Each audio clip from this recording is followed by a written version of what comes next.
Olá, estamos ao vivo aqui no Facebook da KTV com o senador Roberto Requião e vamos falar um pouco a respeito da reforma da Previdência, tema de debate hoje na UniOeste aqui em Cascavel.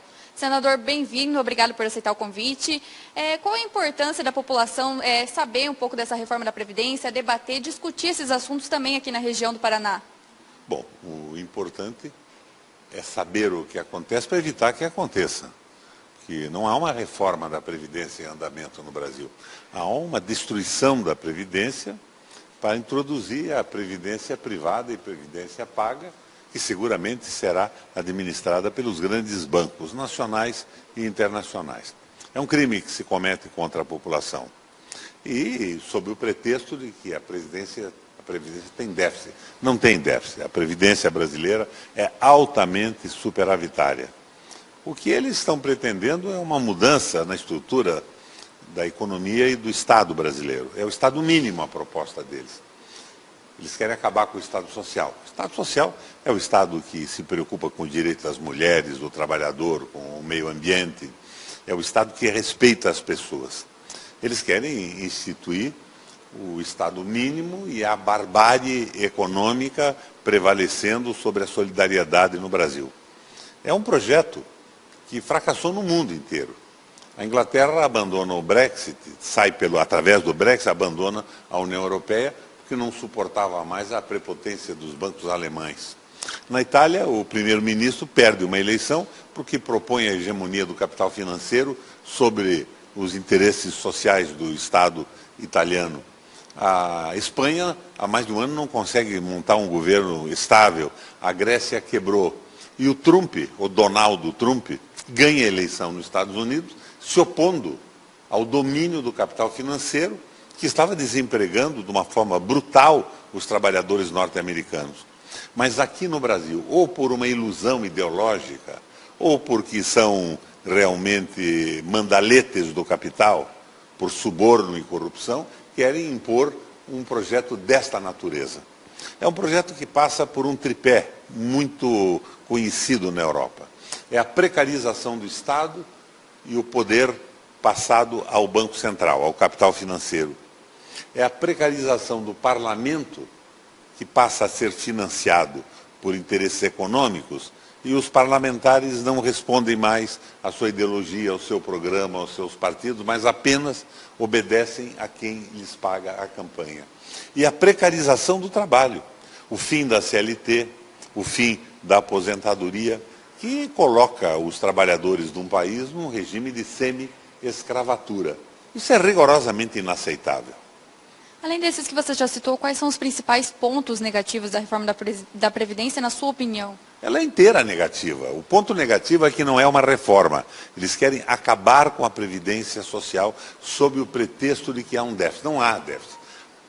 A Previdência é ampla. Você tem a aposentadoria dos trabalhadores, que trabalham na iniciativa privada, que é sustentada por descontos na sua folha de pagamento e um pagamento dos seus patrões. Você tem a aposentadoria do trabalhador rural, que ela não depende da contribuição, é um movimento de solidariedade do Estado brasileiro e que é sustentado não com o dinheiro das contribuições de patrões e empregados, mas com tributos do Estado. De uma forma geral, é o PIS/PASEP, o COFINS, a contribuição sobre o lucro líquido das empresas, e em determinado momento foi também o CPMF. Ela é financiada dessa maneira, ela não é contributiva. E o déficit que existe hoje, que pode ser calculado, que eles admitem que exista, é na aposentadoria dos militares.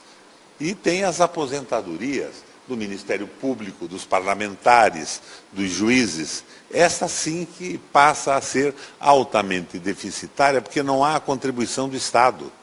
Há só um desconto e ela é integral, mesmo que o sujeito tenha recebido um salário por um tempo curto, um espaço curto de tempo. Então, o que eles querem é garantir uma receita para pagar a dívida pública, interna e externa, em cima do corte do direito dos trabalhadores. É um verdadeiro horror. Você veja, o que eles estão pretendendo fazer com o Brasil? Eles querem transformar o Brasil num produtor de commodities agrícolas e minerais. Então eles querem vender a nossa terra para estrangeiros, para fundos de pensão, para gente muito rica, que irão plantar o quê? Soja, milho e algodão. Isso já anarquiza o controle do preço do algodão. Mas essa gente já tem dentro do Brasil uma área maior do que a Suíça. Acaba tendo um espaço fantástico. E em determinado momento colocam um muro e não deixam mais brasileiro entrar. Agora, esse tipo de agricultura intensiva e mecanizada, ela não emprega ninguém. Pelo contrário, ela desemprega, porque ela é mecanizada, porque ela é com uma tecnologia intensa e vai ampliar o problema do desemprego dos brasileiros. Qual é a proposta deles para isso? Qual é o plano B? Eles querem liquidar a CLT, acabar com a aposentadoria, diminuir os salários e viabilizar uma redução de impostos que atraia capitais financeiros do mundo para investir no Brasil. Mais ou menos como fizeram na China. Pouco imposto, mão de obra escravizada e lucros simplesmente fantásticos. Mas é exatamente isso que forçou a saída da Inglaterra do mercado comum europeu. Isso que derrotou o primeiro-ministro da Itália. Isso que viabilizou a vitória do Donald Trump nos Estados Unidos, porque ele se manifestava a favor do capital produtivo e contra o capital financeiro. Por parte de uns é uma ilusão, por parte de outros é corrupção. Ok, senador, obrigada então por passar os detalhes. Fica aí o convite para quem quiser participar então do debate, é na UniOeste a partir das 19h30.